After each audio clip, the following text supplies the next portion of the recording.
Milo, is that you? There, I think I got it.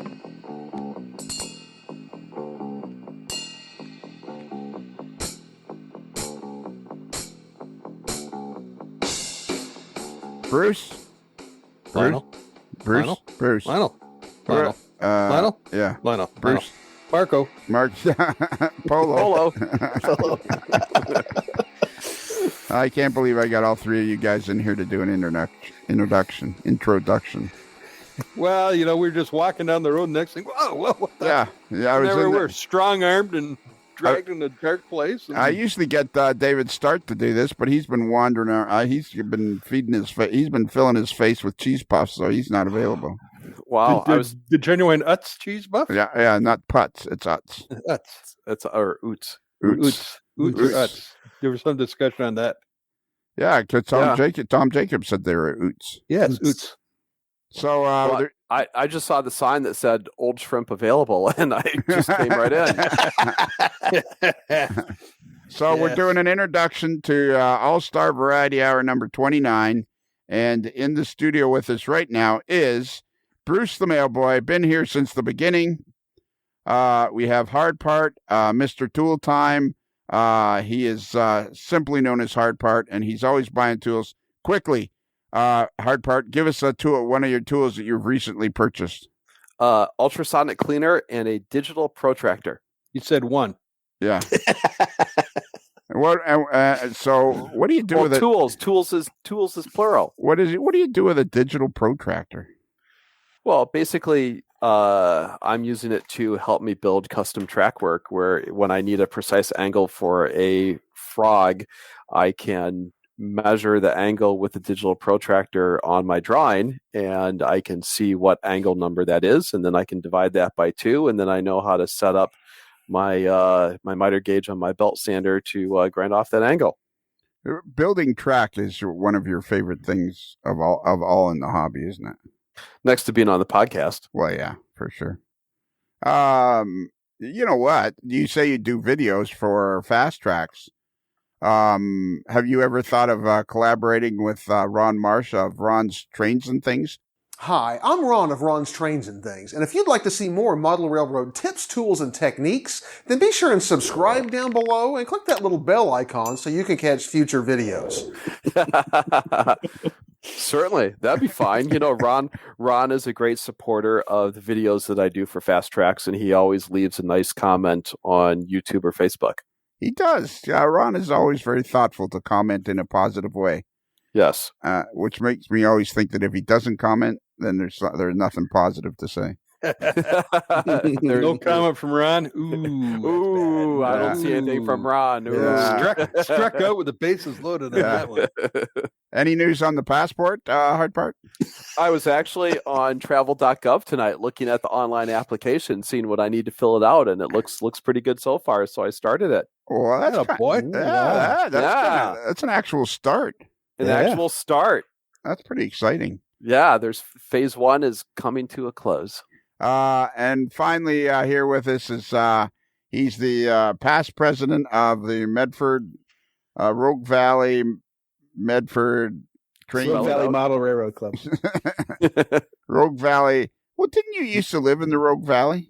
I used to live in the town of Rogue Valley or city of Rogue Valley. Yeah, right. Is that where you wrecked the car in your driveway? Yeah, wasn't that where you lived on the side of a mountain and you rode off your car in your driveway? Well, the insurance company wrote it off. He just doesn't want to admit that he was going at 5 miles an hour and he somehow rode off his car. That's when I first started listening to the podcast, is right when that was happening. And I'm thinking, oh my God, some guy just slid off the side of his driveway down a mountain. and rode off his car in his own driveway. Hard Part, you often have more than 2 or 3 vehicles in your oftentimes you'll have 2 vehicles in your driveway. Right now there's only 1. But oftentimes you have 2 in your driveway. Yes. Because sometimes you rent a car when you're on some of your sales trips, you'll have a rental car. That's correct. So there'll be La Fonda and a rental car. Correct. Have you ever had any trouble driving in and out of your driveway, even with heavy traffic in the driveway? Have you ever come close to writing off your car? No, but when I first moved here, I was coming out a little too fast, and I almost hit someone walking their dog. So the street that I live on basically dead ends 2 more houses away from me. So it's a favorite for people who are out walking or walking their dog, where they walk to the end of the street, turn around, and go back. And I was used to zipping out of my old driveway, and I did that here, and the alarm went off on my car. So I hit the brakes, and ever since that day, I back out very slowly. You back out? You should back in and then drive out. Yeah.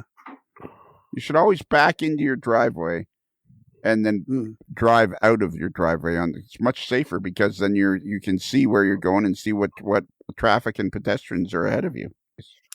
Right, and you should back into parking spots versus pulling straight in for the same reason. But the whole lead up there was, I was hoping you were just going to say you've never had any problem getting out of your driveway, but then you had to tell us a whole story of how you almost... I was just trying to fry Kelly's butt more, and you that.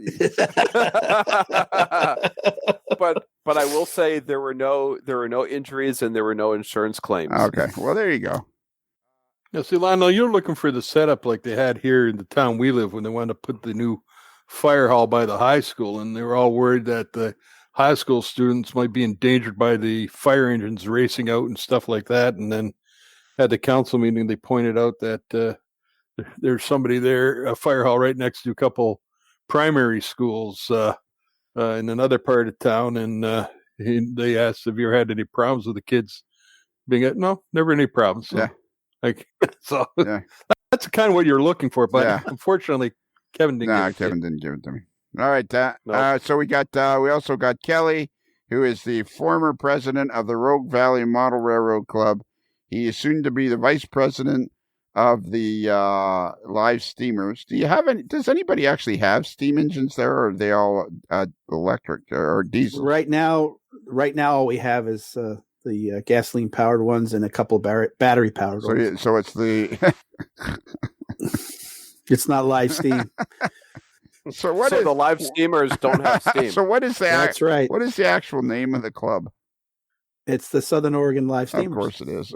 Because when they started, people had steam engines. That's almost like registering for a virtual convention through the U.S. mail. Yeah, there you go.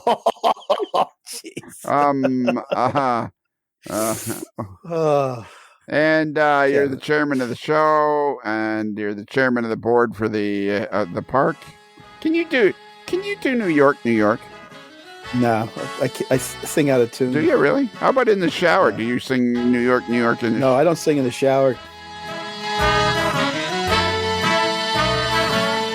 Start spreading the news.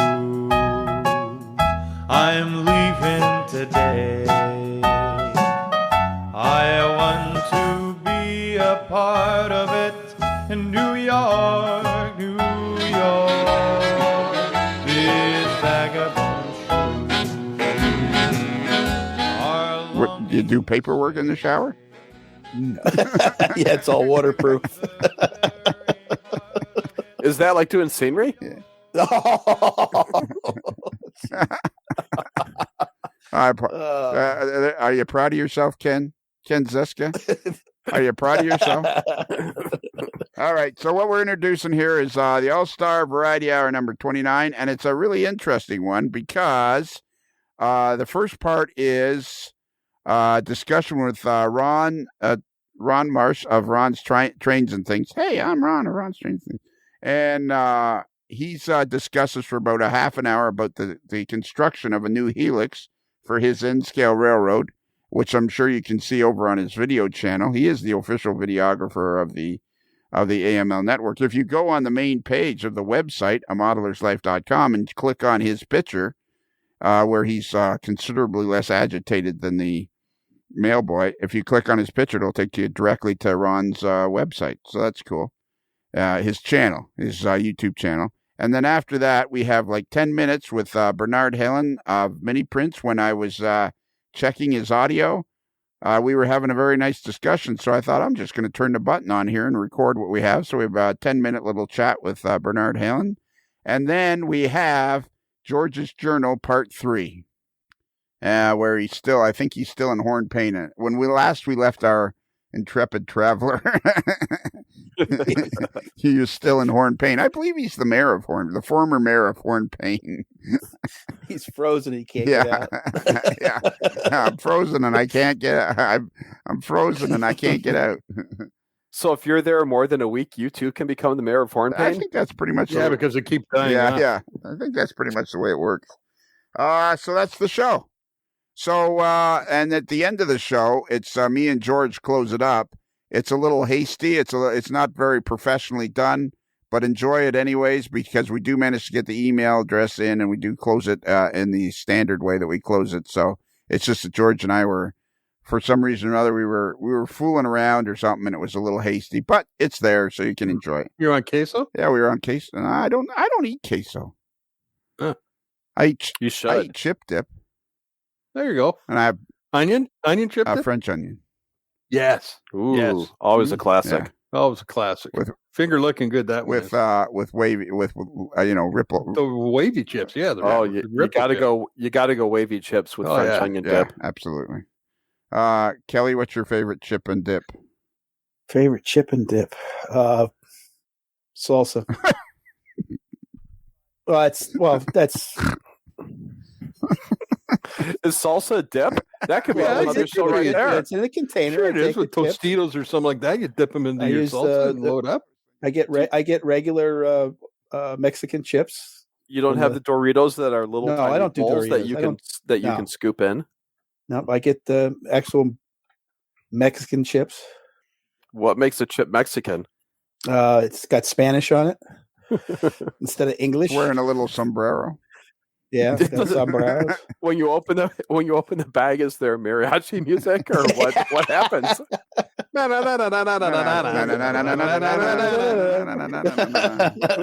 All right, that's it. We're done. We've killed 12 and a half minutes. We got to get going with the show. Okay. Kelly, do you know what we have to do to go from one segment to another? Subway chimes, go. Okay, so Ron? Lionel? It's Ron of Ron's Trains and Things. Hi, I'm Ron of Ron's Trains and Things, and if you'd like to see more model railroad tips, tools, and techniques, then be sure and subscribe down below and click that little bell icon so you can catch future videos. AKA the newest member of Model Railroad News, the official videographer of the AML Network. He's often seen on the Model Railroad Institute. Academy. Yeah, who's the Model Railroad Institute? Was there a Model Railroad Institute? I don't know. I was going to say the institution thing. That's a whole different thing. With model railroading. Yeah, that's a whole different thing altogether. And we're waiting for Joe Fugate. And while we're waiting for Joe Fugate, because I'm beginning to think I screwed up the time or something, we started talking about Ron building his helix. And we started to get into a really good conversation. And then I thought, well, this is going to just be a waste if we don't hit the record button. So here we are. So here we are. So now he just said, how many levels turns did you say it was going to be? It'll be 8.5 turns to travel 24 vertical inches. Okay. And what percentage of grade would that be? It'll be just a hair over 2%. It's going to be a double track helix, and so the outer loop will be about 2.1%, and it'll be 45.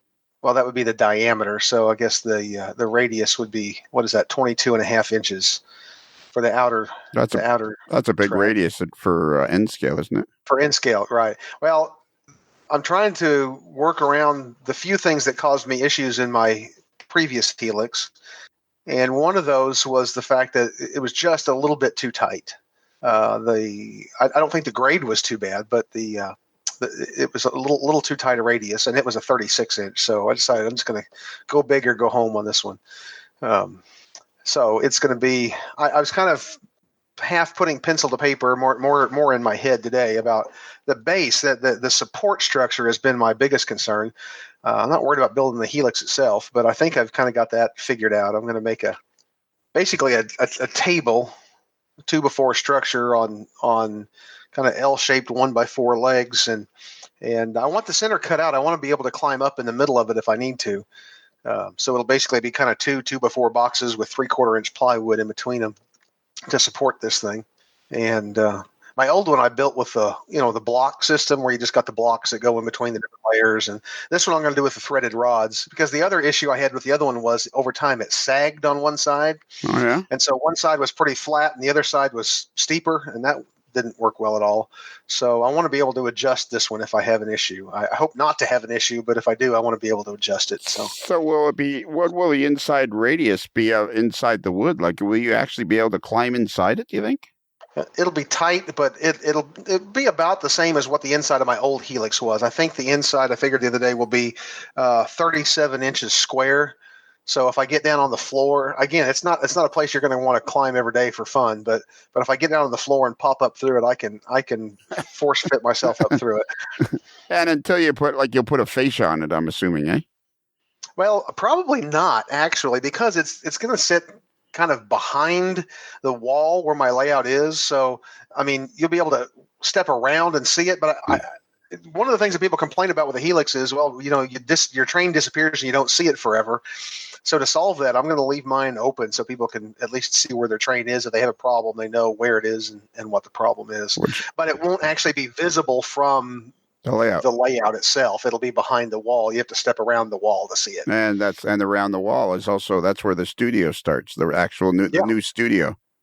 Exactly. With the fireplace and everything. That's right. And the big just to my left. Yeah. and the big easy chair. I envisioned some sort of, hi.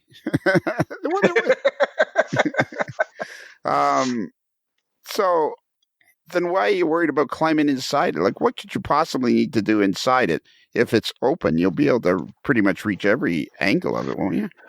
Well, I think so, mostly, but one side of it will kind of be up against the back of this wall, and I'm thinking, okay, if I've got a problem down along that side of the helix, and it's down towards the bottom, reaching over the top and down into that, when the top is basically 5 feet high, I can see myself getting on a chair and then falling headfirst into it, and that's where I die.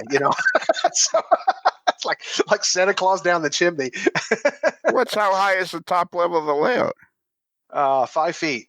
Okay, well, you're never going to be able to climb all the way up there and down. You'll never get in there. You're dreaming. That's what I'll climb in from underneath. I go in from I know, but you say if you climbed up on a chair and falling in, you won't fall in.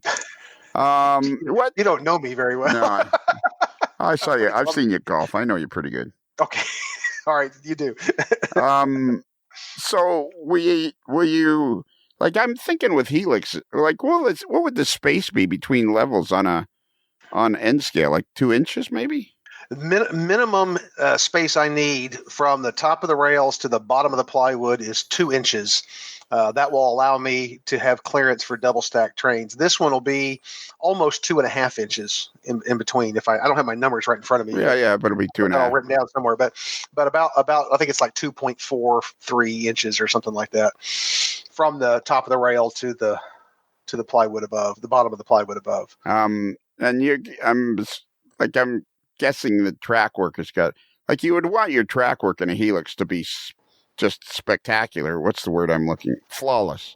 You would want it to be flawless so that you're just not going to constantly run into problems with trains stringlining or coming on derailed or whatever it is like that. Do you have any special plans for putting the track in there? I do, and again, part of this comes from the experience of my previous helix. My last helix, I glued the track down with latex caulk, just like I do everywhere else. And I used a putty knife and spread that caulk fairly thin. I got it a little too thin. I had one spot and it was at a joint between two joints of track, where that caulk turned loose, and I got a little bit of a kink in the track, and I had a derailment problem from that point on. That was near the end of the life of that helix. I was like, okay, I don't ever want to do that again. So I'm going to glue the track down, but I'm also going to do something that I wouldn't do on the visible layout normally, and that is I'm going to use some track nails, at least on the ends of each joint. Maybe a couple of them, in the spaces there on the end of each joint, so it'll be glued down, but also have some nails that just absolutely cannot move. Because I think if the joints are all rock solid, I think the rest of the curve will stay in place. Well, sure. And you use caulk, right? You don't, like you're saying, you glue it down somehow. Yeah, I glue it down with latex caulk, and I think I'll use a little extra caulk this time. Again, on the visible part of the layout, I want that. I don't want any of that really oozing up between the ties at all, because I want ballast to cover it. But on the helix, I'm not really concerned about it. Looking real prototypical.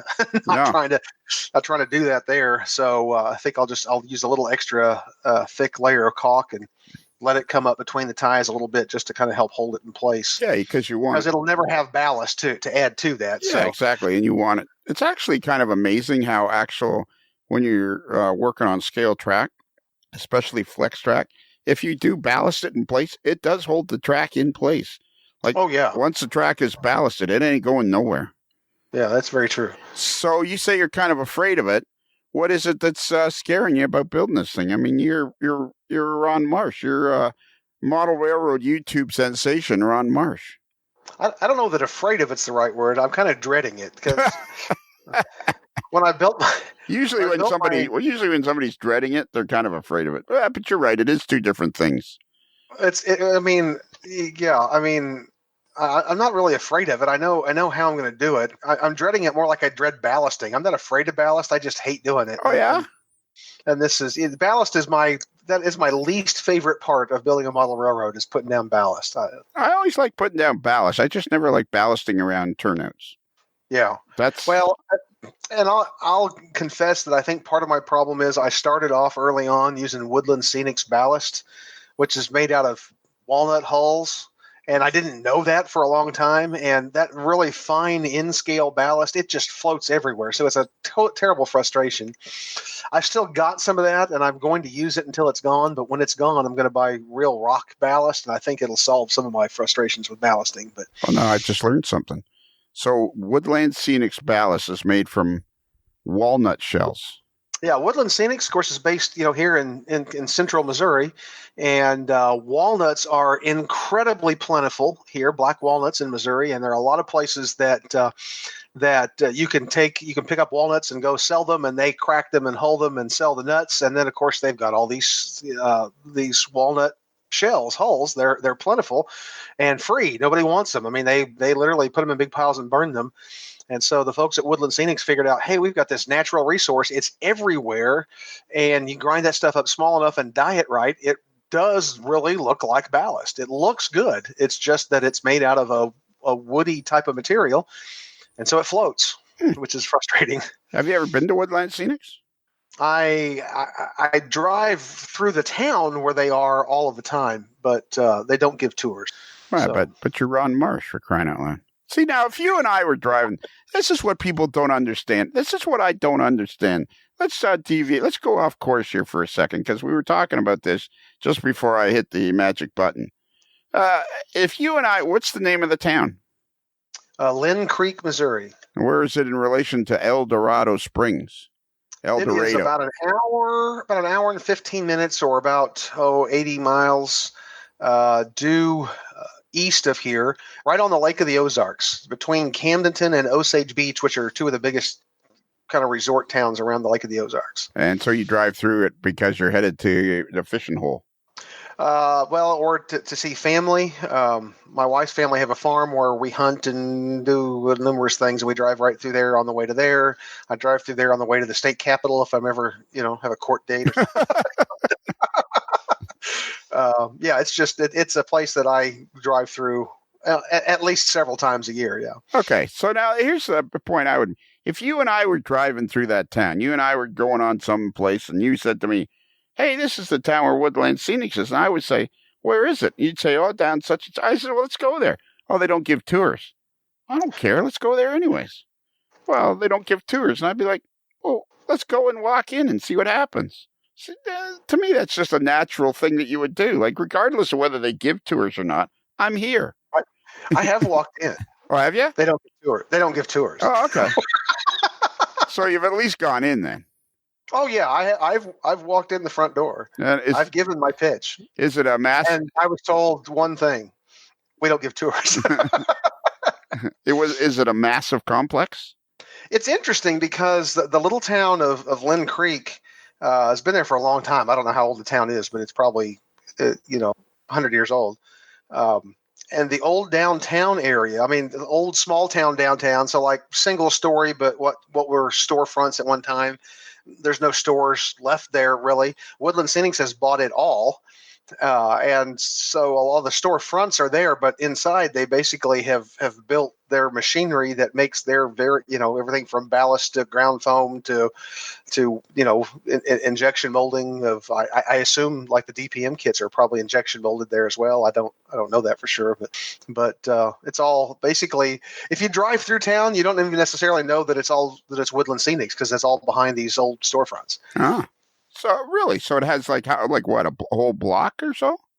At least if I'm not mistaken, I think it's a block long on both sides of the street. Really? Wow. So it is a really big complex then, or a really big place. Yeah, there's a lot of space there. There's a lot of space. Of course, they a lot of things that they do. Wow. They make a lot of different kinds of products. I know, but still, a lot of times. You'll get to a model railroad manufacturer and it just isn't that big of a place. And you're kind of, sometimes you're almost disappointed because you're thinking, this is a big part of my life. And it's like, it's just a little farting hole in the wall. Right. Or a laser cutter in somebody's garage. Or a laser cutter in somebody's garage. Wrong place. Okay, Lynn Creek was settled in 1841. Okay, there you go. It's older than I realized. And it was named from the creek on which it is situated, and it was named for the many linn trees lining its banks. A skirmish took place in 1861, October 14th, 1861, between Union soldiers of the 13th Illinois Fremont Battalion and the Confederates of Captain William Roberts. However, the original Lynn Creek, which was the original county seat of Camden County, Missouri, is now underwater in the Lake of the Ozarks. Interesting. I don't think I knew that. Construction of the Bagnell Dam was created, and the lake was began on August 8th, 1929. The lake began. The county seat was moved to the new town of Camdenton, which had its beginnings in 1931. So I guess Lynn Creek is still. So I guess it's still there, but where's Camdenton? Lynn Creek is just 5 minutes outside of Camdenton. Camdenton's right there on the south end of the Lake of the Ozarks. Okay. And basically, if you're coming on Highway 50, U.S. Highway 54, in Camdenton, you're going east, and it makes this kind of miles long, sweeping turn to the north. And you kind of make that turn to the north and go down into the valley, which is where the Lynn Creek is, and that's where the town is. Guess how big Lynn Creek is? How many people? Less than 1,000. I would say 700. 253. Well, not even 700. Not even 700. All right, so I didn't know exactly where the city limits were there, but yeah, it's not very big. All right, so explain to me. You're going to use the threaded rod method for building a helix. And I know nothing of building a helix, but the threaded rod method seems to me to be the most practical of all helix construction. I think it's not necessarily the easiest, but I think it gives you the most versatility long term. The problem I had with my old helix, of course, part of the situation then was when I built that layout, this room was already finished and it had carpet down. And so part of that helix was mounted to the wall, but then the outer edge was on legs that set down on the carpet, and over time it just settled into the carpet. And I didn't really have a good way to adjust that. So it kind of threw the helix a little bit off kilter, which was not as huge a problem as it sounds like it could be, but it was a bit of a problem. With the threaded rod, and the reason I had an issue there was because I had built that one with the block method, where basically once I get the grade on the first level, I know, okay, there should be exactly 2 inches or 2¼ inches between each level. So I just cut blocks of 2¼ inches. And as long as the first level is right, every level above that will match it. That's really easy to build, and it works really, really well. But once you've built it, there's no adjustment to it. So with the threaded rod method, if I have a little bit of a problem, if I'm having some, a part of the helix that just seems like it's a little steep and they're pulling a little hard, I can grab a couple of wrenches and make an adjustment to make it run better, to adjust the grade to wherever I need it to be. Well, that's what seems to me to be the main thing about the threaded rod method is you could get the grade just absolutely perfect. Right. Yeah. Because you can just, move the bolts one way or the other and get the grade absolutely perfect. Is there any way, would you have any sort of way of measuring the grade, like keeping it to what it is you want? Like, do you have any plans for, okay, I need to turn the bolt this far or that far? Or the nut? Well, I guess it's a nut really you're turning. The nuts, yeah. I do a couple of things. Of course, first of all, I designed the helix. I had a pretty good idea in my mind what I wanted to do, and I'd done some math. I can do some math, so that was good. But I actually designed it in AnyRail 6. And in AnyRail 6, I can basically put in the parameters of what I need. Okay, I need to do 24 inches high. I want this radius, or whatever parameters I know, and it will fill in all the blanks for me. So it'll tell me exactly what the grade should be. It'll tell me exactly what the total separation from one level to the next should be. It gives me all of that information. And then I have a fantastic tool that anybody who's going to build a helix or any layout that's got grades on it should invest in one for about $35. Get yourself a digital level that will read in metric or in imperial or in grade percentages. And you'll always know exactly. The one I have is 10 inches long, and it tells me exactly, what my rise, overrun is per foot or per meter, or what the percentage of grade is. And it is a fantastic tool. Yeah, it would be cool. And we were talking to somebody one night about this, about how you were going to, will you make the board wide? Like what thickness of plywood are you going to use? I'm just using 1/2 inch. Of course, which is enough for end scale, I'm assuming. For end scale, yeah, I think it's plenty. If I was in HO, I'd probably go with 5/8. Again, I'm using the threaded rod every 1/8 of a turn, so there's not a lot of distance in between them. Yeah, you get plywood too thick, then you lose your headspace in between them. Yeah. So how will you? Like, are you going to cut it out of like a couple of 4x8 sheets of plywood? You're going to cut it with a jigsaw, I'm assuming. Yeah, and another thing I'm going to do differently this time. Last time I took everybody's advice that says, "Hey, save plywood and do this," and so I cut the whole helix out in quarter turns, which did save. I was able to really get the most bang for my buck as far as the usage of the plywood, but with doing it with the threaded rods, it's actually to my advantage to have a full turn as a solid piece. So I'm gonna cut full turns as one solid piece, which basically means I can get 2 turns out of a sheet of plywood. So it'll be 4 sheets of plywood. I was doing some math today because I've been trying to figure out exactly how I want to build the base and how sturdy does the base need to be. And I did a little math today, and I figured, well, the stuff on top of the base is going to weigh about 200 pounds, so it needs to be sturdy enough to hold me. If it'll hold me, it'll hold the helix. So. And how far, how wide will the plywood be? Well, because I'm doing double track, and I'm going to have an 1.5 inches from the center line to the outside of the plywood, and then an 1.5 inches space centered between the 2 tracks. So the 4.5 inches for the actual roadbed part of the plywood. And then at every place where there's a threaded rod, it'll have kind of an ear on both the inside and the outside, which is where the rod will go through.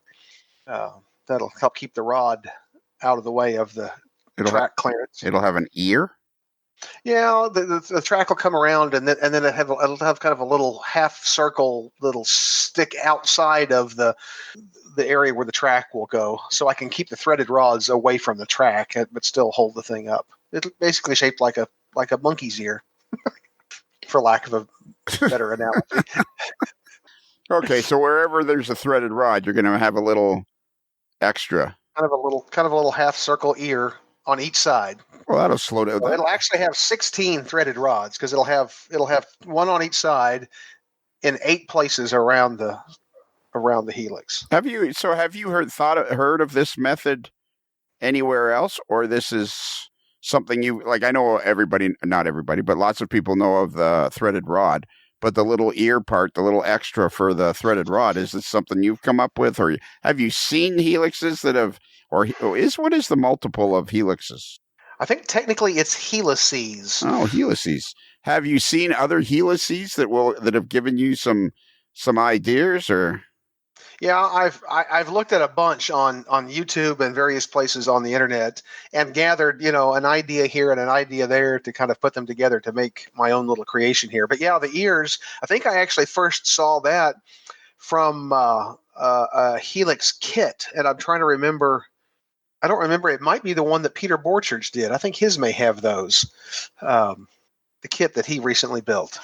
Okay. All right. Well, sounds pretty cool to me. Are you? And since then, I've seen them in a couple other places as well. So yeah, I'd like to be able to take credit for that kind of genius, but unfortunately, I can't. So all right. So there's not much to dread here because you sound like you have a pretty good plan.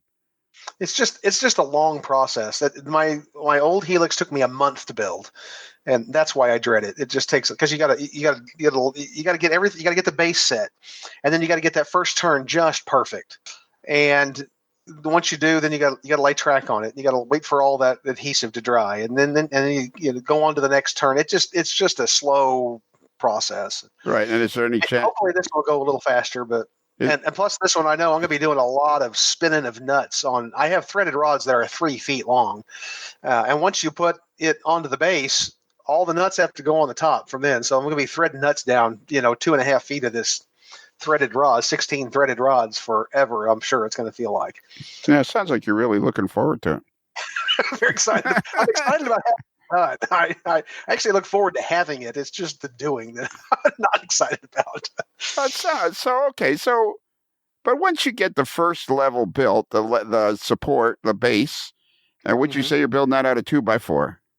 A 2x4 frame, and then I'll put 3/4 inch plywood around the outsides to actually thread the bolts into the threaded rod. I mean, right.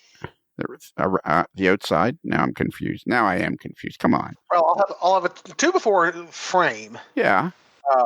And basically there'll be kind of a double box frame. So there'll be an outside box, and then there'll be kind of an inside box, which is where I can go up through it. Okay. And then you're going to have...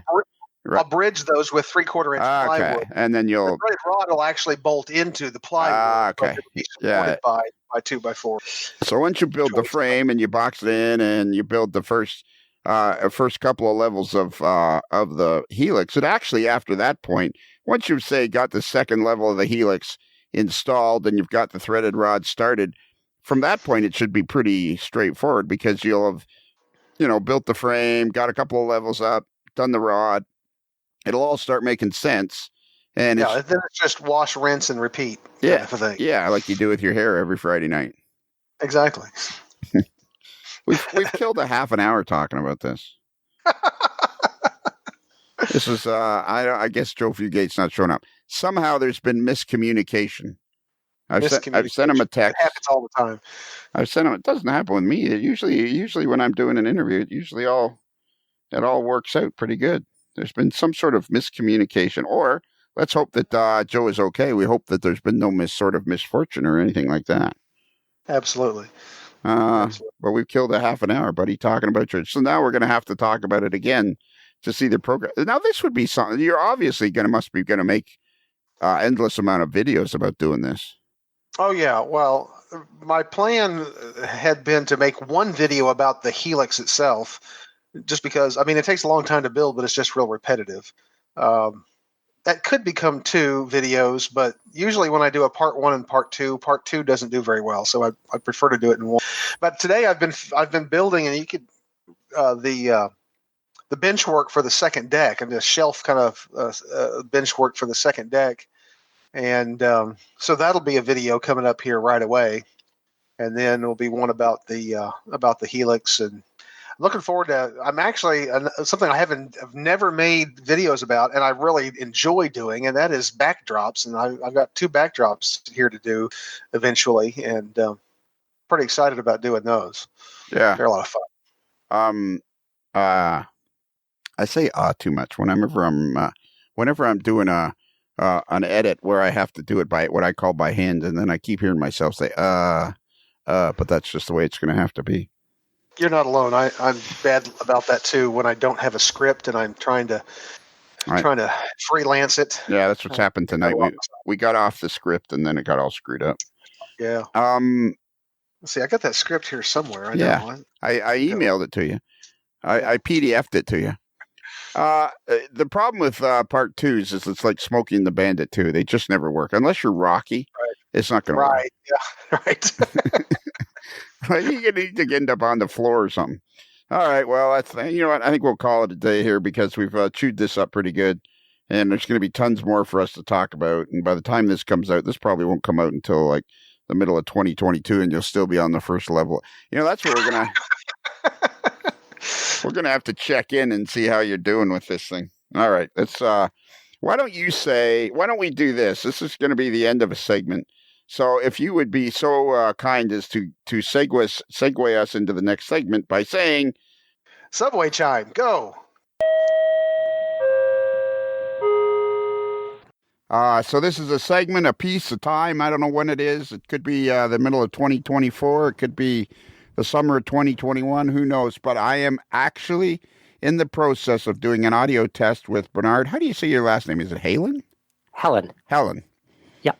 Who lives in downtown Toronto, Ontario, but is the proprietor of MiniPrints. Is that what it's called? Correct. And how did you get started doing it? I started by accident. About 5 years ago, I was looking for an HO scale beaver for my layout. I modeled the Quebec Gatineau, focusing on the port of Trois-Rivières. But my HO scale layout goes from Montreal to Quebec City and takes up the basement. And I was doing a beaver scene, and I could not find an HO scale beaver. I Googled HO beaver, which, by the way, I do not recommend you Google. Okay. And nothing came up. No Prizer, no Woodland Scenics, nothing. I mean, nobody made it. I could find it no scale, but this was before the mass adoption of 3D printing, and I could not find an HO scale beaver anywhere, which amazed me because the beaver built this country. It's our national animal. It's even on the crest of the logo of CP. So it amazed me that nobody had an HO scale beaver, which I needed to create this scene. So I made one. I'm a recovering graphic designer, so I know my way around a computer. And I designed this HO scale beaver and sent it off to one of these large online print companies. And 2 to 3 weeks later, at an exorbitant price, my beaver arrived, and the scene was complete. Fast forward to a year ago, and I started to see some of the quality that was now available with these sort of semi-low-cost resin printers. And I thought, you know what, my beavers need some friends, and I wanted to create some different poses. So that's how MiniPrints was born. It was born out of the need for something for my own layout. And of course, once I started printing these little beavers and sending them off to friends, news got out and people started asking if they could buy them. And I got a feeling it's grown way faster than you would have imagined.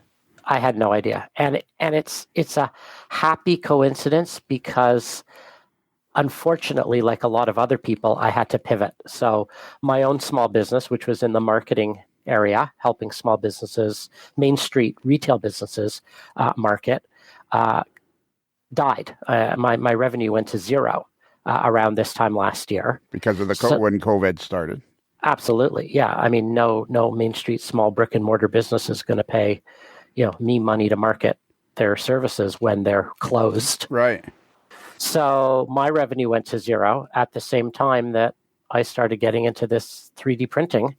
And the beaver led to a moose, and the moose led to a caribou, and the caribou led to a website. And I now have hundreds and hundreds of little animals. And hundreds of customers, I'm guessing. Yeah, I've done about 750 orders in the last 365 days. Holy mackerel. Well, mackerel too, yes. This is what I love about the podcast. You and I literally started talking to each other about 2 minutes before I hit the record button. And I just had a feeling from your enthusiasm and everything, I just had a feeling that you are exactly the kind of person that needs to be on the podcast because,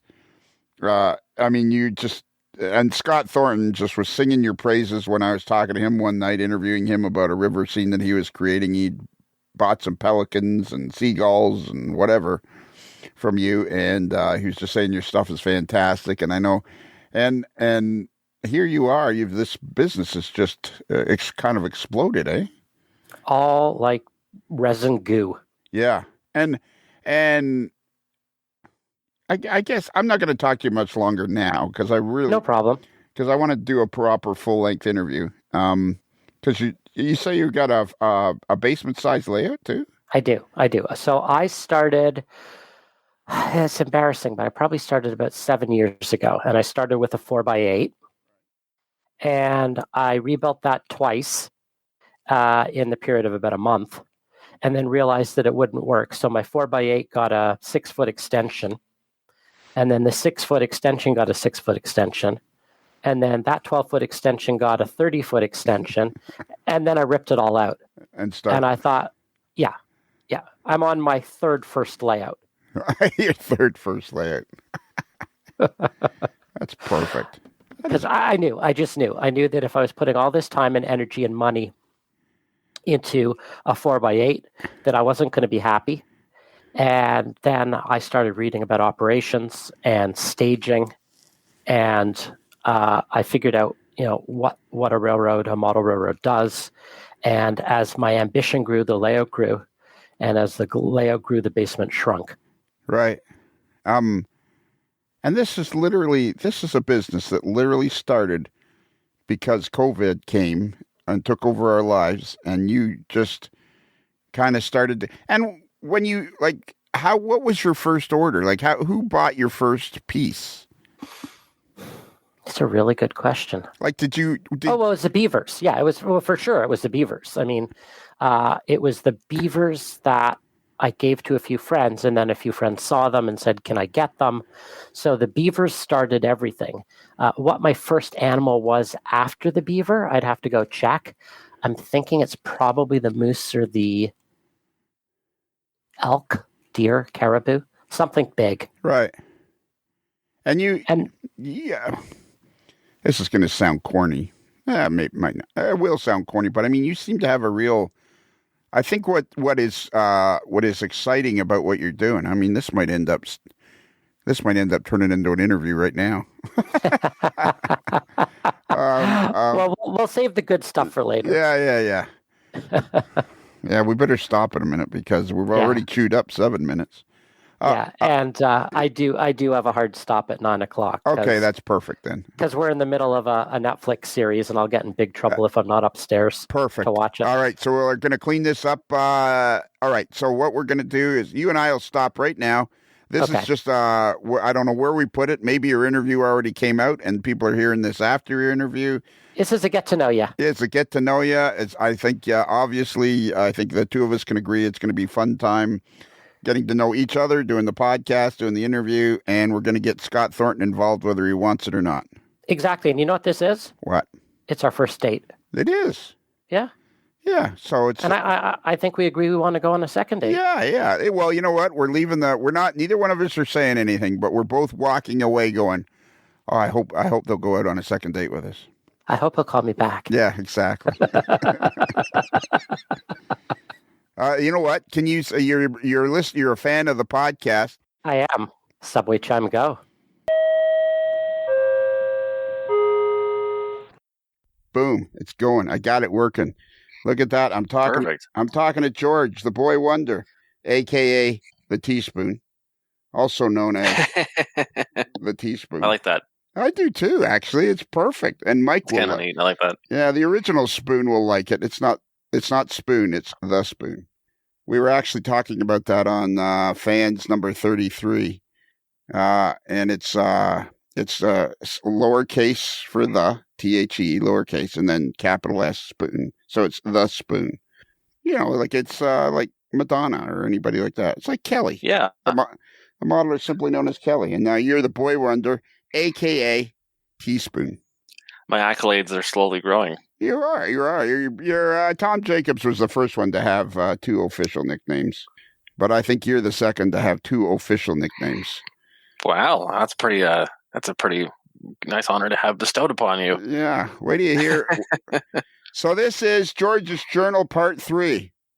And while I was in the latrine, what do you call it? The washroom. There's a fancy word, French word. The lavatory. Yeah, there's something like that. I was thinking, man, it'd be cool if we could come up with something like on Star Trek, Stardate, December 29th, 2025.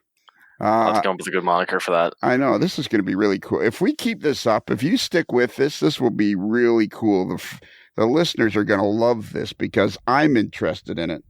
And if I'm interested, lots of people are going to be interested. That sounded very conceited, but you know what I meant. Don't worry. The message comes across anyway. So where are you right now?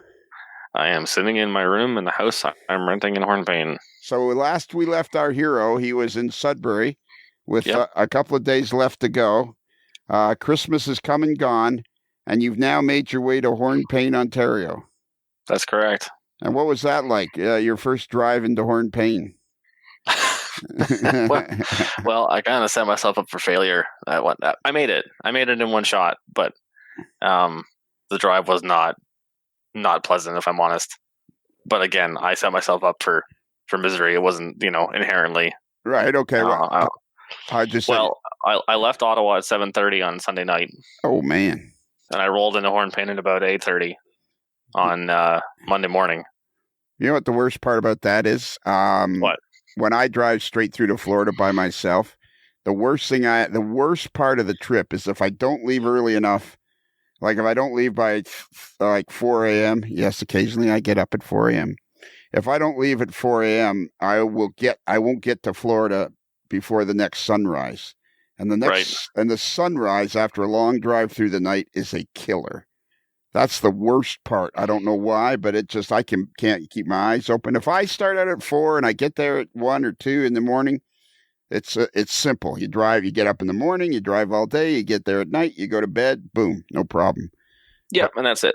But if you set it up so that you're going to have to still be 3 hours out when the sun's coming up, it's just a killer. So that's probably what happened to you, was it? Well, I left Ottawa, and the weather was great. No problem. Full tank of gas. No issues there. But about when I got to North Bay, so a small city, let's say like roughly 3.5 hours northwest of Ottawa, like on the way to Hornpain. If you can imagine, for sake of argument, Ottawa's a map dot. Hornpain's like about a 45-degree angle up and northwest of Ottawa. That's about as simple as you can make it, right? Right. So if you can imagine being 3.5 hours along that line, I get to North Bay and it starts snowing. I'm like, okay, well, the snow is forecast for like Ottawa, so if I start heading north here, I should be fine. No. I drove for the better part of 9.5, 10 hours through snow, a blinding snowstorm, and snow-covered roads. No pavement to be seen anywhere. Right. Dodging transports like all over the place. I mean, like I almost got run into the ditch more than once. Yeah. Because you come over the crest of the hill, and there's one in the middle of the road coming at you. Yeah, exactly. And that wasn't very fun. No. So it's a little stressful. It kept me awake, but it was a little stressful. a very stressful life experience, but You made it. And you know what? The thing of it is, when you're in your late 20s, early 30s, and all these things, and you're going through life, and you're trying to do the right things in life, and you're out there by yourself driving along, you're thinking to yourself, you want to make it. You want to make it to Hornpain, but it gets kind of lonely and scary, and it's not a pleasant experience. But you make it, and you tough it out, and you make it. I mean, to be fair, when I mapped it out, even under normal driving conditions, I think Google Maps had said it was going to take close to 12 hours, and I made it in just about 12 and a half. So I guess I didn't do that badly. Yeah. I kept pace, which probably helped a lot. I kept a steady pace. It wasn't fast, but it was a steady pace. Right. And then, I had to stop for gas a couple times. And the only other thing that I was really worried about was finding gas at like 2 or 3 in the morning. Well, yeah. And I mean, I got lucky. I mean, I was taking a major. I say major in air quotes because major highway in Canada does not mean the same thing as it does in the U.S. Or anywhere else for that matter. But most gas stations along the highway are open 24 hours because of where they are. Yeah, and the highway we're talking about is Highway 11 in Ontario. That's correct. Which was the original Trans-Canada Highway. Yep. Before there's 2 highways to get across from Toronto or Ottawa. Southern Ontario, there's 2 ways to get across Ontario to get to Winnipeg and to get to the end of Lake Superior, and that is Highway 11, the original Trans-Canada Highway, and then there's south of that, probably maybe 150 miles or 300 kilometers south of that is Highway 17, which skirts along the edge of Lake Superior. That's right. And so you were on Highway 11, and there's not a whole lot out there. No, there isn't. But I tell you what, though, we won't make this the focus of the journal because there's more interesting things to talk about. But I've done my first tour. Well, so we're going to get to that. Well, we're going to get to that. Absolutely, this might be a longer journal entry but we're going to get to that. But this is going to be interesting for people because we're going to have. What this is going to be is I'm very excited. I'm very excited for you, and I'm very proud of how your tenacity and you're sticking with it. I got to give you credit for that. And so I'm interested in all this stuff. And if somebody wants to turn this off and they're bored, well, they'll just have to be bored because I'm interested. Fair enough. So you're driving out there and then you have to go through Hearst and then you turn left and you head down to Hornpain. So what's the place like? So you got a room because before Christmas, things kind of got hard for you because you thought CN was going to pay your living expenses as a trainee in Hornpain, and it turned out they weren't. So that was difficult for you. That threw a curve for you. Yeah. And everyone that I've talked to said that this is highly unusual. Oh, really?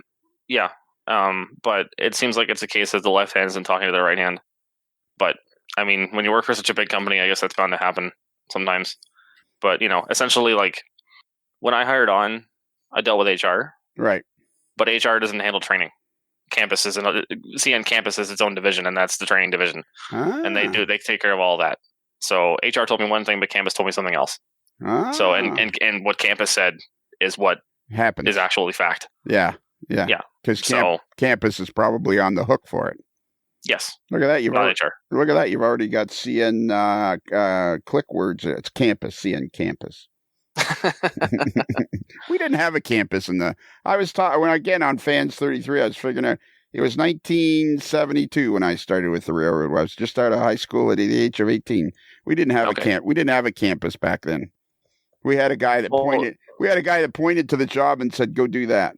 But what is it? Well, go over and figure it out. I mean, the campus is pretty new too. It's only been around, I think, since 2013 or 2014. I think. Oh, okay. All right. It's not an old thing. It's pretty new. But they built like this state of the art training facility in Winnipeg. And I think which you're under normal circumstances, you're not getting to use. No, which I don't get to use. But it's all under the same banner. So you found a room to rent. So then you were kind of concerned about that, and it almost threw a wrench into the whole works. But somehow you figured out how to make your finances stretch, and now you got a room in Hornpain. Is this the room that you were telling me about? Because you originally told me you had a room in Hornpain. Yeah, I mean, I had this lined up earlier in December. Right. Yeah, I did. I lined this up pretty early before I even knew that I would have to cover it myself. Right. But what I did was I tried to set it up so that I'd have a room when I was done the training completely, but it ended up being available now. So I just changed the date and off I went. It didn't end up being too much of an issue. So how much does that was lucky about that. So how much does a room in Hornpain go for per month? $650 all in. Okay, and that's all in is like heat, hydro, and everything. It's a room. Is it a decent house? Yep, the whole works. Yeah, it's nice. Yeah, well, that's good. So it's not you didn't show up and it turned out to be a dump. You showed up and it turned out to be a nice room with a proper bed and everything. Oh yeah, good.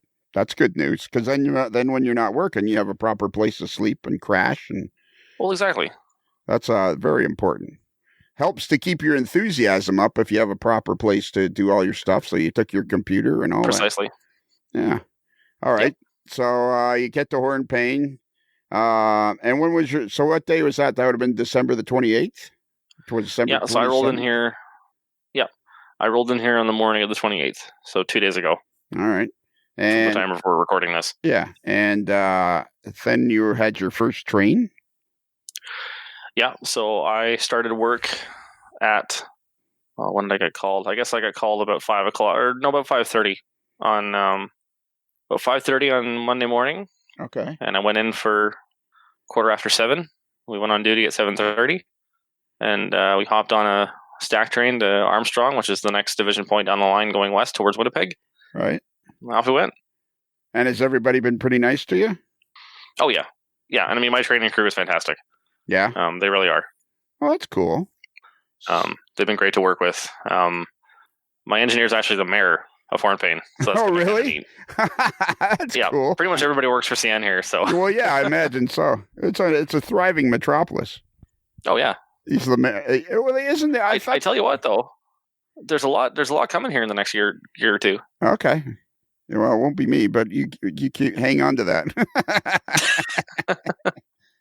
Guy rolls into town. Hey, did you see this kid that rolled into town in a Cadillac? Yeah. Yeah, really. Yeah, what do you think he's got under the hood there? Like 350 cubic inches of raw power? Yeah, I might want to keep that on the keep it closed and keep him guessing. Yeah. So I thought the mayor was a woman. She is. Oh, so your engineer is a woman. Yep. Well, how cool is that? So I've seen the mayor. I've seen her on because when I was investigating Hornpain in the early days there, I saw that the mayor was so that is very cool. Yeah, I mean she's really great. You know, she lives up to She lives up to the reputation for sure. And I mean, you know, she's also extremely good at her job. Yeah, she's a really, really good engineer. Yeah. Wow. And how long? I think she's been with CN for close to 20 years. Wow. And how long has she been in Hornpain? The entire time. Really? Yep. Born and raised here. Wow. And she's a locomotive engineer for the Canadian National Railroad. Yep. Is it railroad or railway? Railway. Okay. This is going to be very exciting. I sure hope we stick with doing this journal thing, George. I think this is going to be very exciting. It's certainly very exciting for me. Well, now that I'm settled, at least for the next few weeks, I think it should be pretty easy to do them. Yeah, I'm very proud of you, George, because I know this is. There's been some bumps along the way. I'm very proud of you. Very sticking with it and tenacities. And then it seems like other than the drive, which was through the snowstorm for 10 hours, it seems like other than that, and the glitch with finding out you had to pay for your board and all that. Other than that, it seems like it's gone reasonably well. I think so. I think things have gone pretty well, and I mean, you know, I'm happy that you know, things have turned out the way that they did, and it's like you said, there's been a couple bumps, but I think for the most part, it's been pretty smooth. Yeah, you've shown you've shown some tenacity, which is what makes a good life. Tenacity and sticking with it and all that stuff. I'm very excited. We might have to get the mayor on here one night. You never know. Okay. I wouldn't put it out of the realm of possibilities. So how long does it take to get to Armstrong? Well, not long, actually. We left here at, I don't know, we probably pulled out of the yard 7:45, and we would have been there at 3, but we got held just shy of Armstrong because there was another train ahead of us that had a problem with their distributed power units. So the locomotive, people are listening to, we talked about DP units before on the AML, so I think people probably know without going into it. But we had a problem with one of the units in the middle, or they had a problem with one of the units in the middle of their train. And they either couldn't cut in the air brakes, so they couldn't cut them out. I didn't quite make out what they were trying to do, but we spent 2 hours in the siding listening to them on the radio with the diesel doctor, which Spoon has brought up before, trying to figure out this problem, and they just weren't getting it. So I think eventually they shoved some things around and we got in. because we were on a stack train that was pretty hot, so I needed to get to Winnipeg. So, I had a really good question. Hang on, don't tell me because these are good questions. Oh, I have a really good question coming up. So, what is the mayor's name? Cheryl Ford. Cheryl Ford. Any relation to Rob Ford, the Premier of Ontario? Oh, Fort is her last name. Fort. F-O-R-T. Okay. And she's born and raised in Hornpain. Wow. Yep. How about that? Okay, so now I want us to, as best we possibly can, I want us to describe what it was like for you the first time you ever got on a revenue train. So this is your first time. You've driven all night to Hornpain.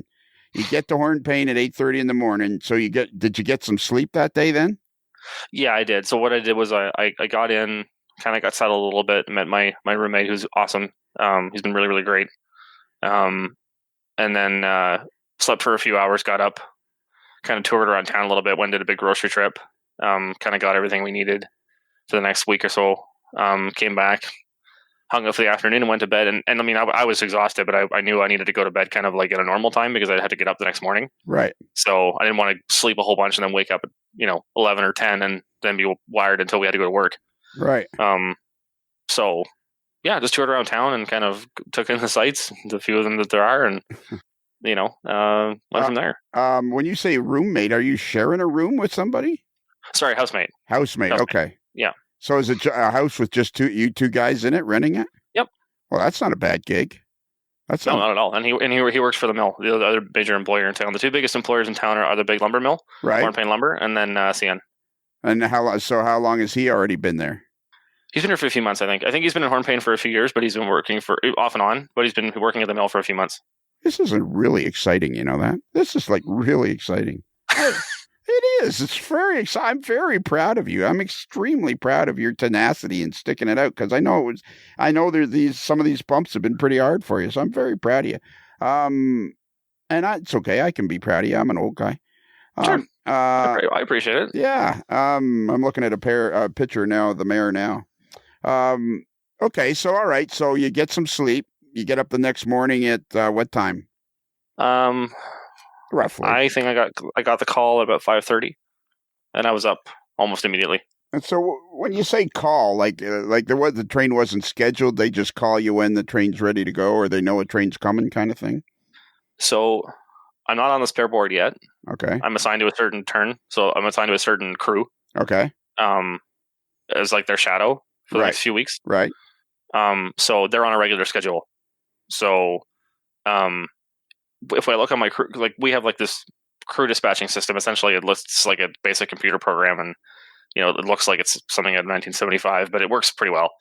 But essentially what happens is like I can go on there and I can see, where we are in the order, what trains are coming in and when, and then what the schedule is. Now the schedule changes based on when guys book off or if somebody books sick. So things can change. So when I looked at the schedule on Monday night, I think we were scheduled to take a train at like 9:45 or something, like about 9:45 or something on Tuesday morning. Right. And we ended up taking the one at 7:30. Right. Because the guys before us had booked off. Oh, okay. So, because our turn, like our so what's a good word? It's not like a buzzword. Well, what is what's the buzzword? Turn. Okay. So like a turn is essentially just a crew. A turn is a crew, and then our pool. So like our time slot is from 5 a.m. to 3 p.m. Okay. So we can take any train that comes in at that time whenever we're assigned. All right, I see. Okay. When I get the call, it means that the crew desk in Edmonton is calling me, to tell me that I have 2 hours before I have to report to work. Right. And you realize you're going to have to explain this to me like several dozen times before I get it. That's okay. I got nothing but time. 50 years ago, it wasn't exactly like that. It was sort of like that, but not exactly like that. It was a little looser. Okay. So, all right. So you get the call, you go down to the station or what do they have there? They have a yard office. The yard office. Yeah. Right. And then you meet the engineer and the conductor. Yep. And that goes well, I'm assuming. Oh yeah. Yeah. I mean, they're both great. We had a great time, and I'm with them again for the next couple weeks. That's cool. So it's going to be great. Yeah, it is going to be great. It's a great way to learn, eh? To his credit, the conductor took, because of course every locomotive has 3 seats. Right. The conductor took the middle seat and said, I want you to sit left seat, and I want you to do as much as you possibly can, and I'll help you through it. Wow. So I was doing everything there and back. Wow, really? Yep. So that's cool. That's great that you've ended up with a couple of good people that are going to treat you decently. Yep. That's a lot. No, they're really great. Now, what kind of locomotive was it?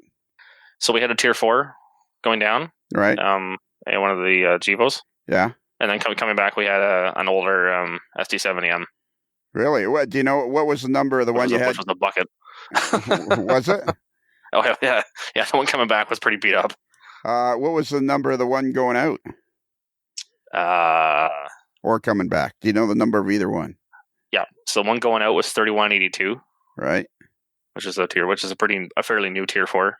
Yeah. And then the one coming back was 8006. Wow. And how many locomotives were on them? So on the train down, we had 2. We had our lead one, and then we had a DP about halfway back. Right. And then on the way back, we had a really heavy train. It was 2 in the front. We had the SU-70s and then the ES-44. And then we had another ES-44 as a DP about halfway back. Okay. And the train was, I remember this because we were talking about it. It was 16,000 tons. Wow. 13,000 tons of that was all in between the lead units and the DP. Really? Because it was all loaded grain. And then everything behind the DP was intermodal.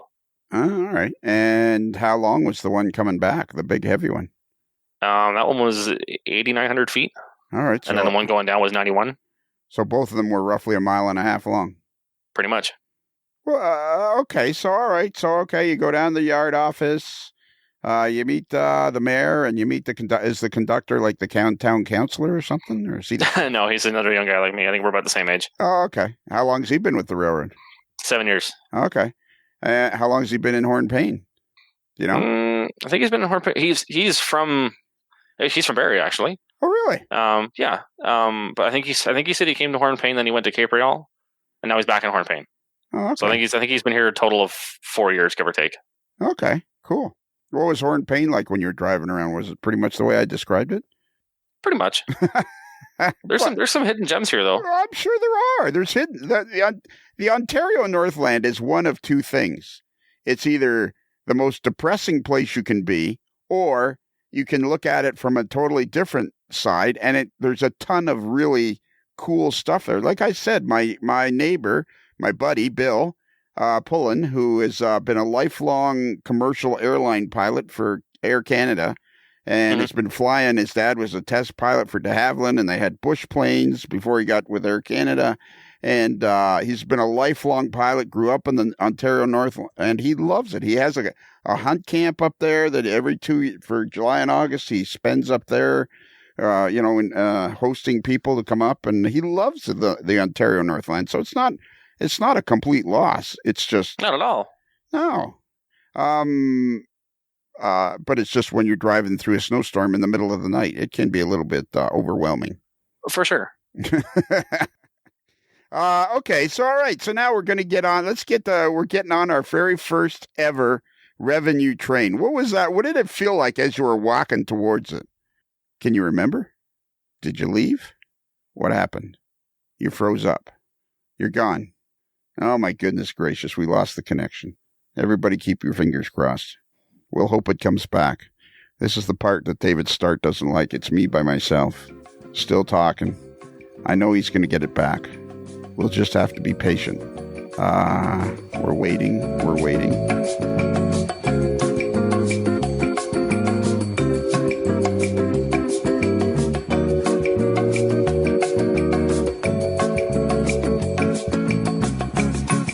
There we are. I'm back. I was me by myself for a while. David Stark doesn't like. David Stark puts it. He tries to be polite, but he puts it in when I'm by myself on the podcast. He says, "That's the word." He says it sucked. I'm really glad you're back. There's I mean, what can you say? You're getting the So report from the front lines as much as you possibly can. This is about as real as it gets. So Exactly. it's raw. Yeah, and we had put in some elevator music there, so we managed to kill time.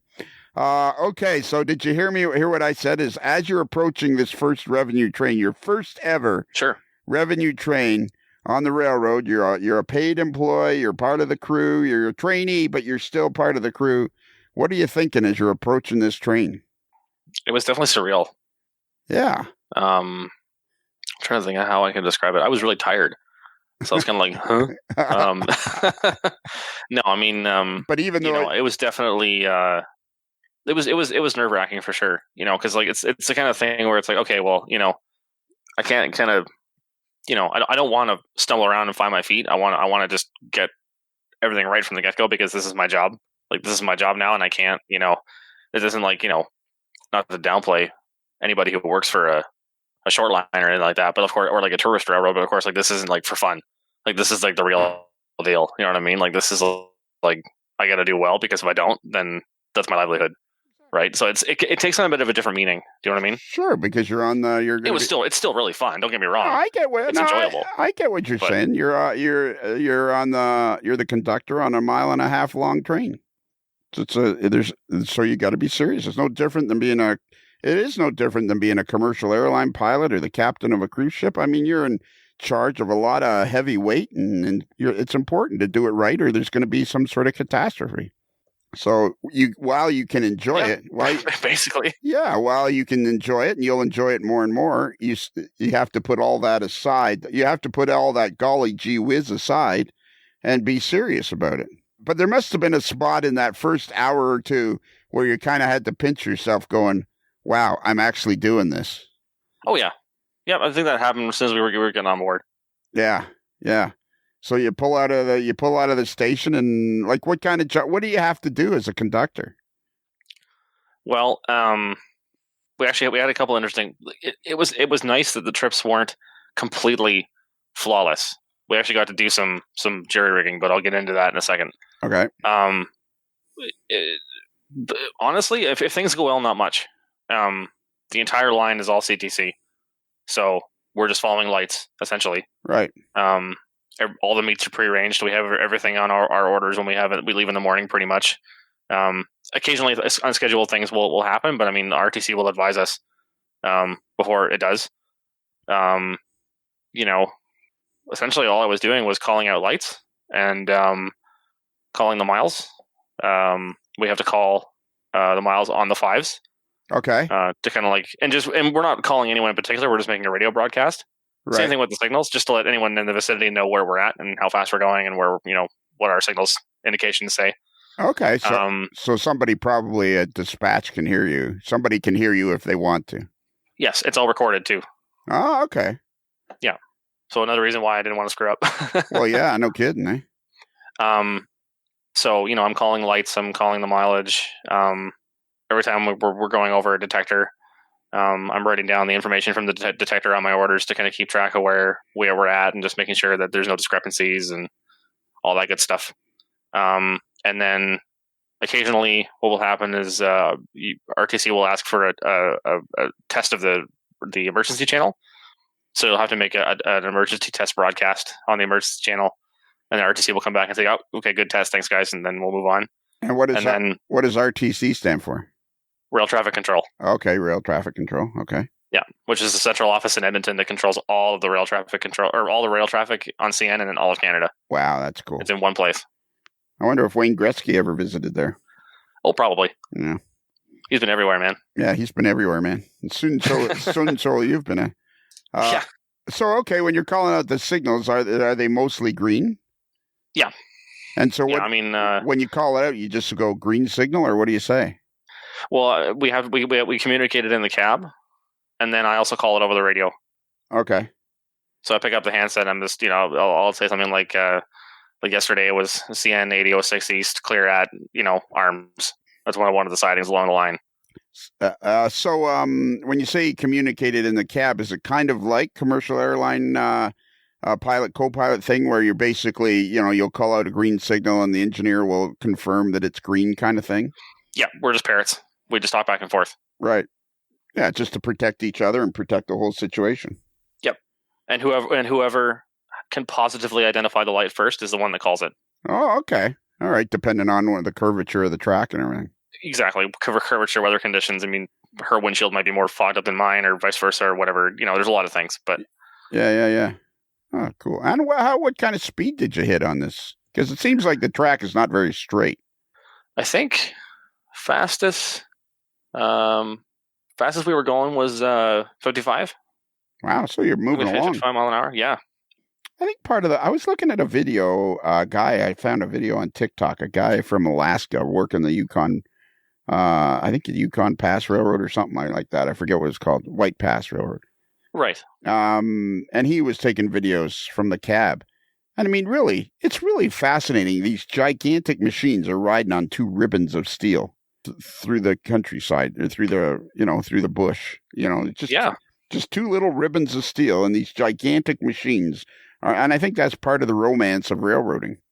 There was more than one occasion on both trips, where I would look down at the rails in front of us and I'd say, if I didn't know better, I'd say this was like some backwater spur in the middle of nowhere, like a nothing, like short line that sees like, and I'm like, but I think, no, this is the transcontinental line.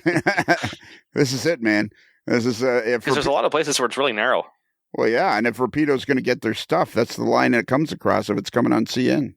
Yep. Well, yeah, I bet you there's a lot of there's a lot of places. I mean, I know enough about that there's a lot of places.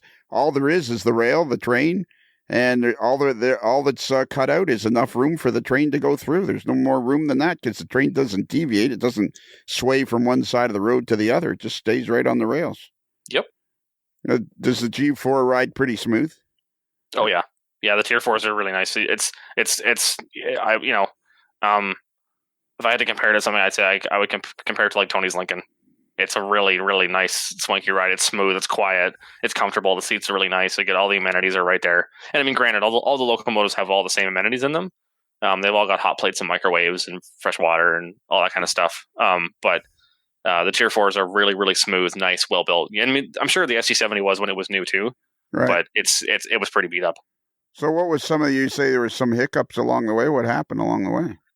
So we got held in a siding right before we got to Armstrong yesterday afternoon because it was like I was saying before, there was a train that had a problem with the DP unit and they couldn't get the brakes to work properly. So we sat and we waited for a couple hours, and then another train passed us and we did an inspection on them when they passed by, and that was good. But then coming back last night, we had a meet, and the train reported that he was in the siding and he was clear, but the signal still said stop. Right. So we had to roll up on it really, really slow. And then when we got to the other end, it was green. So we just carried on. But we weren't entirely sure why the signals took so long to drop. Well, yeah. And then yesterday we had a switch that was jammed, and we had to stop, and we had to get a pass stop authority from the RTC, essentially which means we can go past a red signal. Because the switch is not working properly, we had to go and line it by hand, and it's usually automatic, and we had to get a maintainer to come out and fix it. It was like stuck on a metal bracket or something like that. They put these big covers over them in the wintertime to keep the snow off. Yeah, because they all have propane heaters. Yeah, and the bracket was like jamming the points. Okay. So we had to fix that. And then coming back last night, we had a really good run. I guess this morning, we had a really good run the whole way home, and then we were literally pulling into the yard, and RTC called us and said, "Yeah, you got a bad car. You got to set it out." Like we were so close to getting home free, and then we ended up spending an extra hour and a half in a blinding snowstorm setting this stupid grain car out that had a bad wheel. So the detector picked that up somewhere along the way. Well, it was a different kind of detector because I think there's 15 or 16 different detectors we have across the whole network. We only have a few of them in Ontario, right? But most detectors are like the hot box or the hot wheel, and then we have then I know Spoons mentioned before, like the dragging equipment detectors, same kind of thing. It'll pick up if someone's hanging down. Yeah. But then we have this thing called a WILD detector, WILD, and it stands for Wheel Impact Load Detector. Okay. So what that means is that if so like, people know what a flat wheel sounds like. It's just like clop clop clop clop as it goes along the track. Yeah. If a wheel gets too flat, or it starts hitting like too hard, it'll set off the wild detector. Okay. Which means that the flat spots hitting the rail, it's gotten bad enough that it's hitting it so hard it might start damaging it. Right. Or which means we have to set it out. Or the car or something like that. Exactly. It could be any number of things, but it's not good either way. Either way, you got to get rid of that car. Yeah. So there's a wild detector just shy of Hornpain, and we set it off last night, and the RTC called us, so we had to set the car out. So did you have to walk a long ways along the train or something? Like, how did that work? No, because he called us and said to reduce to, I think he told us to reduce to 25 miles an hour. Right. And we were already doing 15. Right. Because we were pulling in. So we just pulled the train all the way into the yard, and then we cut it. We found the car. Fortunately, the train master was right there, so he helped us out. He drove us around. I got to meet my boss, which was kind of neat. And then we cut the train, pulled the car ahead, and we had to light all the switches and get it set up to dump it in the yard. And we set it out on a track where the carman could take a look at it and switch the axle out. Yeah, yeah. Is there a carman in Hornpain? Yep, there's a handful. Yep, and they're going to be adding more. Really? Eh? Yep. Wow. Hornpain's getting 3 new spurs put in.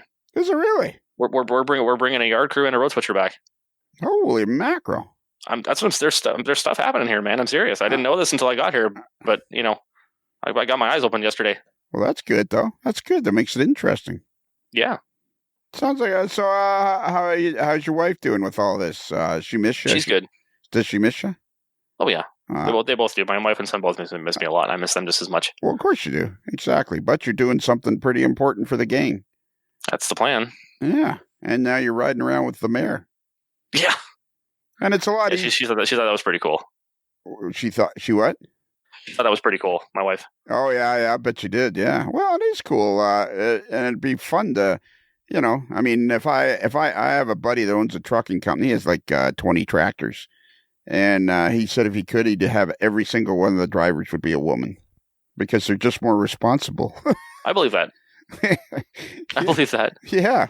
I mean, they're smart. We're guys are cement heads. I mean, I got no problem admitting that.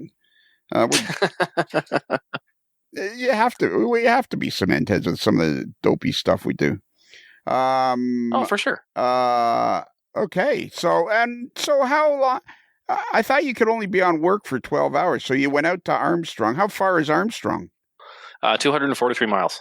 Okay. And then it took you how long? If there was it's still, you had to stop for 2 hours. Without the 2 hours, how long was it? We would have been there at 4. So you left at 7. It was a pretty good day. I mean, 7 to 4. That's not a bad day. No, that's only 9 hours. And then what do you do? Do you sleep or what do you do? Yeah. So we got to the bunkhouse and we decided not to take a rest. Which what that means is that we're all mandated to take a certain amount of rest. Right. But you can book off extra if you want. Right. But when you take no rest, it just means you're taking the minimum. Okay. So we took our 8 hours, 6 hours plus a 2-hour call. Right. And we got back on a train at midnight, and came back. We got back here about 8 o'clock in the morning. So you took one train during the day and one train at midnight. So you got to do it at night, and you got to do it during the day. Yep. I think I was only gone for just a little over 24 hours. Yeah. And so your next train now, we're talking at the time we're talking now is 9 p.m. on Wednesday. I'm not doing the virtual chat. I'm doing this instead. And so it's 9 p.m. on a Wednesday, and your next train is tomorrow morning at 5, you said? Well, my pool starts at 5, but my conductor's booked off extra rest. Okay. So he'll be on rest until 8 o'clock. Okay. So we won't go before 8 o'clock. We might go like at 8:30. Like, right. We'll book it like, right kind of close to the end. But we'll be out of here probably before 9. Yeah, so it's gonna take me a while to learn all that stuff, but that's okay. We got time. We got all the time in the world. Yep. So I think you should try to get some more sleep tonight. I'm going to. I'm probably going to call it quits here pretty soon. Yeah, I think you should. So what, you slept today? Yep. Yeah, and you need to sleep again tonight. Even if you only get 4 or 5 hours, you'll feel a ton better tomorrow. Well, for sure. I mean, I got 5 hours when I got back. Yeah. I think I went to bed at about 9:30, 10 o'clock, and I slept until 3:30, almost 4. Yeah, and I mean, yeah. So I mean, it's good to be. I mean, it's not fun to be there without your wife and kid, but I mean, I think for this first stretch, it's good to just be by yourself, so you can just get into the rhythm and learn all about it. If I'm honest, I'm happy they're not here. Well, sure. And that's only because right now I'm still finding my feet and I'm getting used to everything, and I wouldn't want to try and manage being there for them. If they're here, I want to be there for them. Sure. And try and focus on finding my way in a brand new play, because I mean, like, you really get a sense of how far we are from any major city being here. You know what I mean? Yeah. Like there's signs when you leave every town saying beware the next gas station isn't for 100 some odd kilometers, and it's like, all right, well, yeah, you're out there. they remind you where you're at. Yeah, you're out there, man. You are out there. But it's nice. I really like it here. You can't beat this country. Yeah, well, that's good. I mean, if there's some really spectacular views. Like there's some pretty big bridges and stuff on the way to Armstrong, and I mean it's pretty breathtaking. Yeah. On the train. You mean there's some beautiful views? Yeah. Oh yeah, the terrain that the train takes will be spectacular because it doesn't go around curves and stuff. They build bridges to cross lakes and rivers. Exactly. So I mean, there'll be some spectacular stuff. That's really cool. Well, I guess we should call it a day here for part 3 of George's Journal. Stardate. We got to come up with something. Stardate 2012-30. Yeah. 2012-30. Okay, is that what it is? All right, I love it. Is that how they did it? It's the same day format we use on the railroad. So it's 20 is the year. Yep. 12 is a month and 30 is a day. All right, let's go with that from now on. Rail date 2012-30. Yeah, rail date 2030 through 2012-30. I like that. I vaguely remember that from my days with the Canadian National Railway. Yeah, it sounds to me like it was all a roaring success so far. It has been, for sure. Yeah, that's cool. That's so super cool that the mayor is your engineer and going to be your crew person for now, and that's super cool because I'm sure she's a pretty nice person.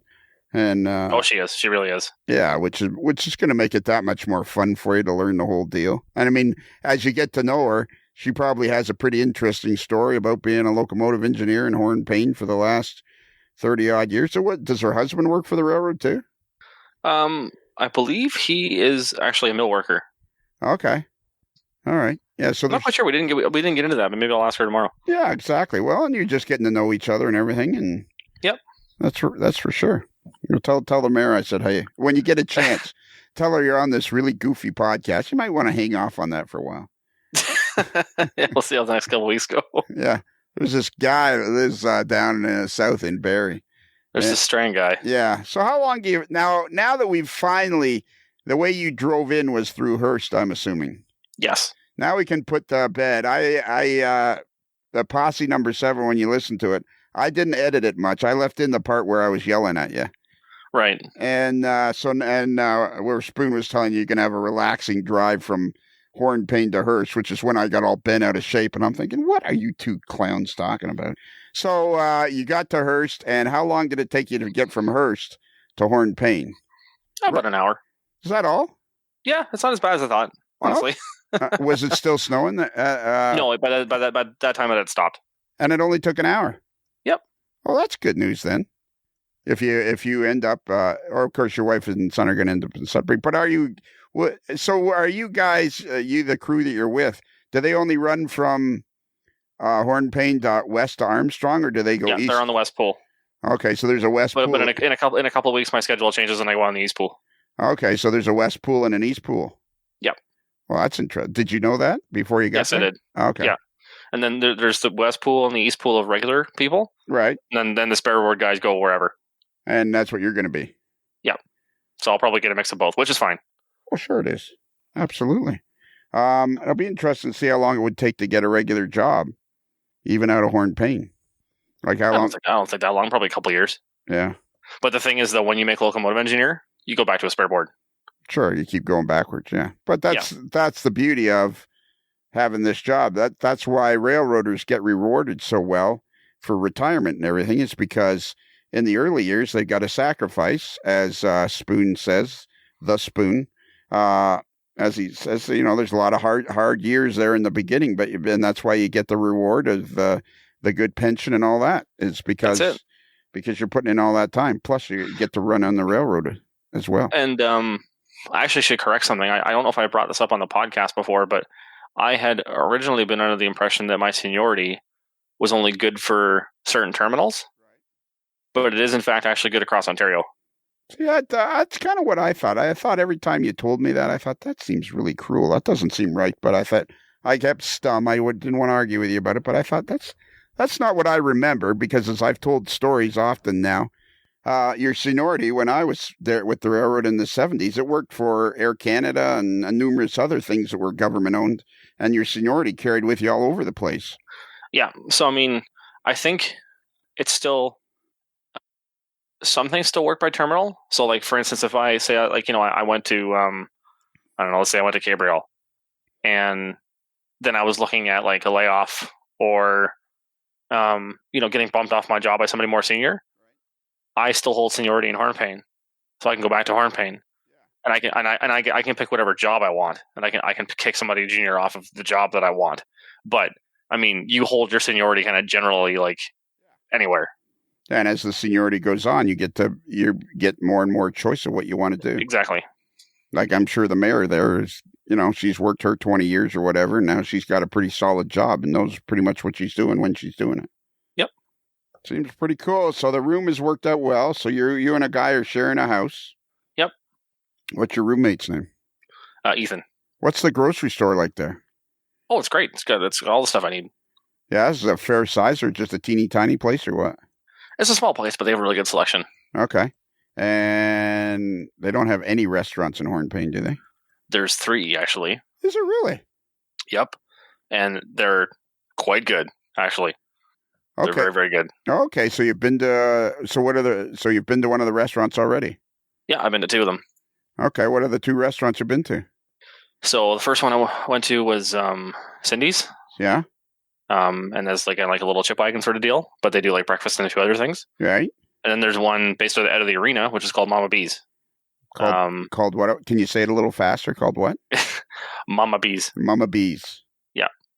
And the lady who runs it is Brenda. And they do like really, really good pub fare and pizza and stuff like that. And I mean, it's really, really good. They do great wings too. Look at you moving into Hornpain, becoming a fixture. So now I get the sense that this is going pretty good. I think so. Yeah. No, but I mean, it's kind of scary to do this. It's scary. It's scary. Being an adult is hard sometimes. Well, for sure. It is. But it sounds like right now, right at this exact moment, things are going pretty good. Seems to be. I mean, I've only been here for a couple of days, but I mean, I'm pretty happy with how things have been so far. And that's fine. It's only been a couple of days, but it hasn't gone downhill. It's only gone uphill. Yeah, exactly. Which is all good news. Man, I sure hope we do this for years and years. I think this is the coolest thing, doing this journal and following your journey. And I'll bet you we're going to get all kinds of positive response about this, because it's an interesting story to follow. A guy that started out on the podcast is just a guy that was a model railroading dude, and now he's ended up starting a career in railroading. I bet you I know people are going to be really interested in this. I can just see Nick Santo. He's walking along doing his daily walk, and he's listening to this, and he's thinking, yeah, this is really interesting. Kelly, I don't know about him, but we never really do know with Kelly, do we? Well, exactly. There's your problem right there. All right. Let's call it a day. You want to do the email address? Sure. If you want to write to us by the medium of email, you can contact us at modellerslife@gmail.com. That's modeler with 1 L, like Foley, and not 2 L's, like Allen Water. Well, those are 2 places on the line. Yep, Allen Water sub and Foleyet's town on the Ruel sub. Well, there you go. And you know what? You know how Mike talks about Long Lac sometimes? Yeah. We have a Long Lac too. Well, there you go.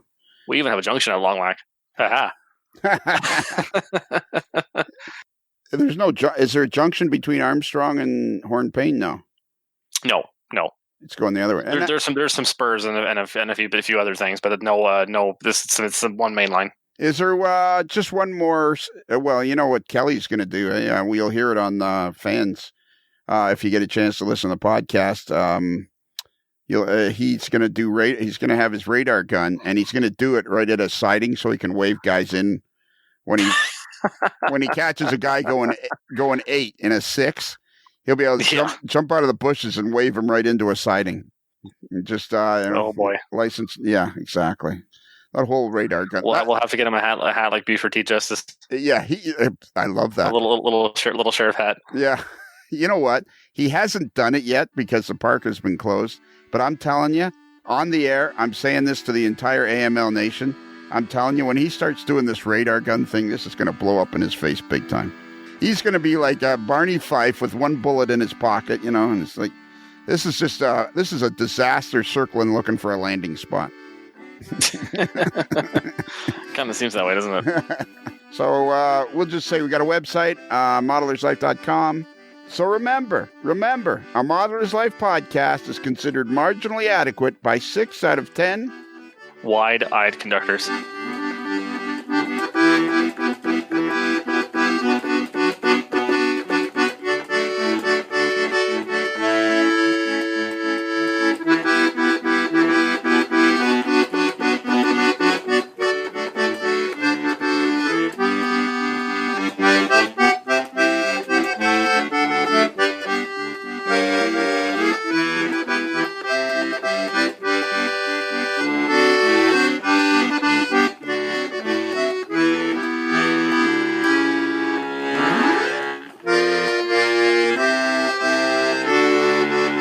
Modeler's Life is sponsored by Because I Love Sushi.